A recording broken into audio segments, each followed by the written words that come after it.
आज हम optimisation technique के बारे में देखेंगे, इसका सिलेबस डिस्कस करेंगे। ठीक है, तो इसमें हमारे पास फर्स्ट यूनिट हमको क्या देखिए, dual simplex algorithm, bounded value algorithm, parametric linear programming, sensitivity analysis, changes in the coefficient of the objective function, changes in the component of vector B, variation in the component of the matrix A, addition of the new variable, deletion of a variable, addition of a new constant, deletion of constant। ठीक है, तो addition of a new variable, deletion of a variable, addition of a new constant, deletion of a constant, इन चारों topic में से एक topic मतलब अधिकतर B part में पूछा जाता है। ठीक है, ए पार्ट में तो 2 नंबर के क्वेश्चन, इनमें से वो कौन से भी डेफिनेशन पूछ लेते हैं, किसी की इक्वेशन पूछ लेते हैं या फिर कुछ छोटा क्वेश्चन दे देते थे, उसको सॉल्व करने का दे देते हैं। ठीक है, फिर इसमें से ड्यूल सिंप्लेक्स एल्गोरिथम ये अधिकतर सी पार्ट में आ जाता है, अगर बड़ा क्वेश्चन होता है सी पार्ट में, नहीं तो छोटे में से ये बी पार्ट में भी आ सकता है। ठीक है, तो इसमें बी पार्ट में एक क्वेश्चन ऊपर से आता है, एक क्वेश्चन नीचे से आता है। ठीक है, पैरामीट्रिक लीनियर प्रोग्रामिंग और सेंसिटिविटी एनालिसिस, इसमें से सेंसिटिविटी एनालिसिस में अधिकतर क्वेश्चन पूछा जाता है। वैसे 5 ईयर पुराने पेपर में से अपन देखते हैं तो उसमें से अधिकतर क्वेश्चन वापस पूछते हैं, उन्हीं क्वेश्चन में से लेके वापस उसको पूछा जाता है। ठीक है, सेकंड यूनिट में से अधिकतर 2 क्वेश्चन पूछा जाता है, गोमोरिस कटिंग प्लेन मेथड और ब्रांच एंड बाउंड मेथड। ये 2 क्वेश्चन तो फिक्स है, आते ही है, या तो फिर सी पार्ट में आएगा या फिर बी पार्ट में आएगा। इन दोनों में से किसी में इन दोनों का क्वेश्चन लेंगे। ट्रैवलिंग सेल्समैन प्रॉब्लम, ये या तो फिर बी पार्ट में या फिर सी पार्ट में पूछते थे। वैसे तो ये शायद अपने बुक में नहीं है इसका पूरा, तो इसमें गोमोरी कटिंग्स मेथड और ब्रांच एंड बाउंड मेथड ये अपनी बुक में है, तो इसमें से हम ये पढ़ लेंगे तो हमारा कंप्लीट हो जाएगा।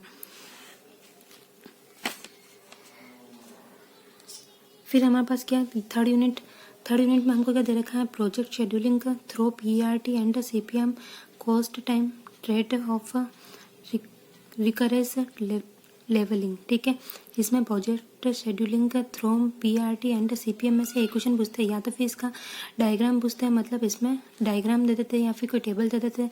तो इसमें से ये पीआरटी फिक्स है या फिर सीपीएम में से दोनों में से कोई एक क्वेश्चन तो फिक्स ही है। ठीक है, बाकी इनमें से लेवलिंग का वाला क्वेश्चन पूछा जाता है, पर अधिकतर पीआरटी और सीपीएम में से ही पूछते हैं क्वेश्चन।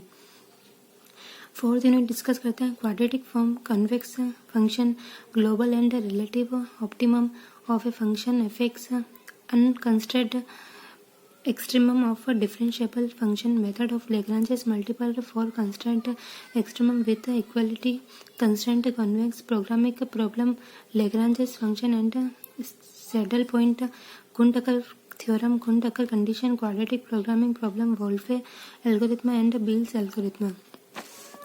इसमें हमारे पास क्या है, क्वाड्रेटिक प्रोग्रामिंग प्रॉब्लम है, वोल्फेज मेथड और बिल्स मेथड ये अधिकतर पूछता है। ये तो फिक्स है, मतलब वोल्फेज मेथड या तो फिर बी पार्ट में आएगा या फिर सी पार्ट में आता है। वैसे तो ये बड़ा होता था, अधिकतर सी पार्ट में पूछते हैं। बिल्स मेथड भी यही है कि तो ये तो या तो फिर छोटा होगा तो बी पार्ट में या फिर बाकी सी पार्ट में पूछेंगे। कुंड अगर कंडीशन पूछ लेते हैं, उसका थ्योरम बहुत कम पूछते हैं पर कभी कभी आ जाती है। वैसे इसकी कंडीशन पूछ लेते हैं और कंडीशन से ही वोल्फेज मेथड सॉल्व होता है वैसे तो। फिर इसमें लैग्रांजेस मल्टीपल ऑफ कंस्टेंट है, एक्सट्रीमम विथ इक्वलिटी कंस्टेंट है, ये क्वेश्चन पूछा जाता है बी पार्ट में अधिकतर, सी पार्ट में ये नहीं पूछा जाता है। फिफ्थ यूनिट डायनेमिक प्रोग्रामिंग का बेल्समैन प्रिंसिपल ऑफ ऑप्टिमल, ये बहुत इंपॉर्टेंट है, ये पूछते हैं। ठीक है, multiple stage decision problem, characteristics of DPP, solution of a finite number of stage problem of dynamic programming network, flow problem, maximal flow, minimal cut theorem, shortest root problem पूछता है। मिनिमल कट और theorem इनमें से ये हो जाए कि इनमें से हमको इसका थ्योरी पूछ लेते हैं कि इसकी थ्योरी बताओ, डेफिनेशन। ठीक है, डायनेमिक प्रोग्रामिंग का क्वेश्चन पूछते ही हैं। ठीक है, इसमें क्या पूछता है, यहाँ पे बेल्समैन प्रिंसिपल से पूछते हैं या फिर डायनेमिक प्रोग्रामिंग से पूछते हैं इसको। पूरे यूनिट में हमारा फिफ्थ यूनिट में सबसे इम्पोर्टेंट बेल्समैन प्रिंसिपल है। ठीक है, या फिर डायनेमिक प्रोग्रामिंग है, इनमें से 2 क्वेश्चन तो पूछते ही हैं। ठीक है, इसमें फोर्थ यूनिट में हमारे पास वोल्फेज मेथड इम्पोर्टेंट है, बेल्स मेथड इम्पोर्टेंट है, कुंड का कंडीशन इम्पोर्टेंट है। ठीक है, और लैग्रांजेस मल्टीपल। थर्ड यूनिट में पीआरटी और सीपीएम इम्पोर्टेंट है। ठीक है, और इंडिजा प्रोग्रामिंग प्रॉब्लम में ब्रांच एंड बाउंड और गोमोरिस कटिंग में प्लेन मेथड, ये बहुत इंपॉर्टेंट है। ठीक है, इसमें हमारे पास क्या दे रखा है हमको, इसमें से एक क्वेश्चन पूछते ही हैं, ठीक है। इसमें से बाउंडेड वैल्यू एल्गोरिथम पूछ लेते हैं। ड्यूअल सिंप्लेक्स एल्गोरिथम से एक क्वेश्चन आता ही है अधिकतर। तो ये आपका हो गया कंप्लीट सिलेबस ऑप्टिमाइजेशन टेक्निक का।